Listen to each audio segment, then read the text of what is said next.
जय श्री राम, जय गौ माता। नमस्कार दोस्तों, स्वागत है आपको अपने YouTube चैनल जय श्री राम वास्तु टिप्स पे। दोस्तों, आज पवित्र श्रावण माह के 5वें सोमवार व्रत है। इस शुभ अवसर पर आप सुनेंगे सोमवार की व्रत कथा। तो चलिए अब कथा शुरू करते हैं। एक साहूकार बहुत ही धनवान था। उसको धन आदि किसी प्रकार की कोई कमी नहीं थी, परंतु पुत्र न होने के कारण वह अत्यंत दुखी था। वह रात दिन इस चिंता में रहता था और इसलिए वह पुत्र की कामना के लिए प्रति सोमवार को शिवजी की व्रत और पूजन किया करता था। सायंकाल वह शिवजी के मंदिर में जाकर दीपक जलाया करता था।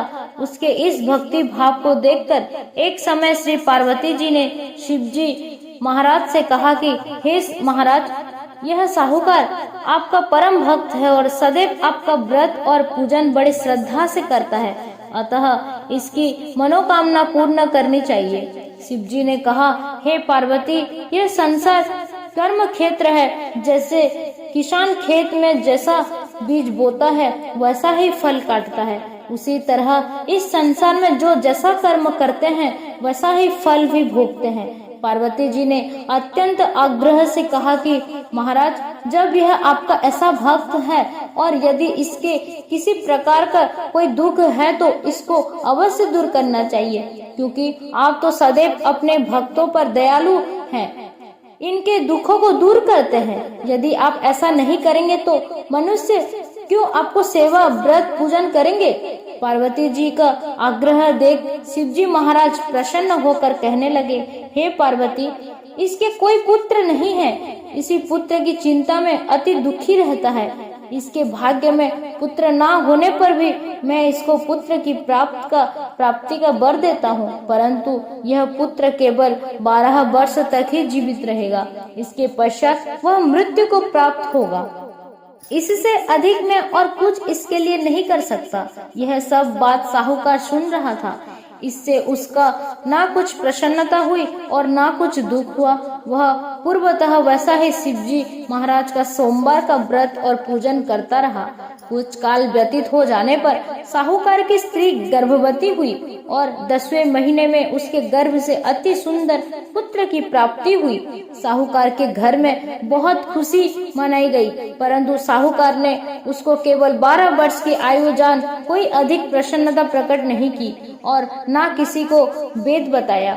जब वह 11 वर्ष का हो गया तो उस बालक की माता ने उसके पिता से उसके विवाह आदि के लिए कहा, परंतु वह साहूकार कहने लगा, मैं अभी इसका विवाह नहीं करूंगा, इसको काशी जी पढ़ने के लिए भेजूंगा। फिर उस साहूकार ने अपने साले अर्थात बालक के मामा को बुलाकर उसको बहुत सा धन देकर कहा, तुम इस बालक को काशी पढ़ने के लिए ले जाओ और रास्ते में जिस जगह भी जाओ वहाँ यज्ञ करते, दान देते तथा ब्राह्मणों को भोजन कराते जाओ। इस प्रकार वह दोनों मामा और भांजे सब जगह यज्ञ करते और ब्राह्मण को भोजन कराते जा रहे थे। रास्ते में एक शहर दिखाई पड़ी। उस शहर के राजा की कन्या का विवाह था और दूसरे राजा का लड़का जो विवाह के लिए बारात लेकर आया था वह एक आंखों का काना था। लड़के के पिता को इस बात की बड़ी चिंता थी कि कहीं वर को देखकर कन्या के माता पिता विवाह में किसी तरह की अड़चन पैदा ना कर दें।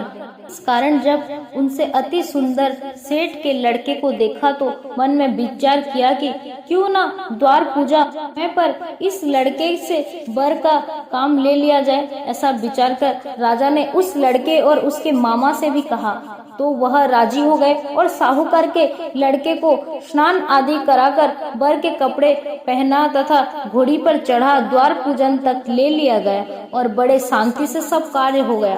अब वर के पिता ने सोचा, यदि विवाह कार्य भी इसी लड़के से करा दिया जाए तो क्या बुराई है। ऐसा विचार कर उसने लड़के के मामा से कहा, यदि आप फेरे पर कन्यादान का काम भी करवा दे तो आपकी बड़ी कृपा होगी और हम बदले में बहुत कुछ धन दे देंगे। उन्होंने भी स्वीकार कर लिया और विवाह कार्य बहुत अच्छी तरह से हो गया। परंतु जिस समय लड़का जाने लगा तो उसने राजकुमारी के चुनरी के पल्ले पर लिख दिया कि तेरा विवाह तो मेरे साथ हुआ है। परंतु जिस राजकुमार के साथ तुमको भेजेंगे वह एक आंखों का काना है और मैं तो काशी जी पढ़ने जा रहा हूँ। उस राजकुमारी ने जब अपने चुंदरी पर ऐसा लिखा हुआ पाया तो उसने राजकुमार के साथ जाने से इनकार कर दिया और कहा कि यह मेरा पति नहीं है, मेरा विवाह उसके साथ नहीं हुआ है, वह तो काशी जी पढ़ने गया है। राजकुमारी के माता पिता ने अपनी कन्या को विदा नहीं किया और बारात वापस चली गई। इधर सेठ का लड़का और उसके मामा काशी जी पहुंच गए। वहां जाकर लड़के के मामा ने यज्ञ करना और लड़के ने पढ़ना शुरू कर दिया। जब लड़के की आयु 12 साल की हो गई तब उसी समय उन्होंने यज्ञ रच रखा था। तभी उस लड़के ने अपने मामा से कहा, मामा जी आज मेरी तबीयत कुछ ठीक नहीं है। मामा ने कहा कि अंदर जाके सो जाओ। लड़का अंदर जाकर सो गया और थोड़ी देर में उसके प्राण निकल गई। जब उसके मामा ने आकर देखा कि वह तो मुर्दा पड़ा है तो उन्हें बड़ा दुख हुआ और उन्होंने सोचा कि मैं अभी रोना पीटना मचा दूंगा तो यज्ञ का कार्य अधूरा रह जाएगा। अतः उन्होंने जल्दी से यज्ञ का कार्य समाप्त कर ब्राह्मण के घर जाने के पश्चात रोना पीटना आरंभ कर दिया। तो बस उसी समय शिव जी महाराज और पार्वती जी उधर से जा रहे थे।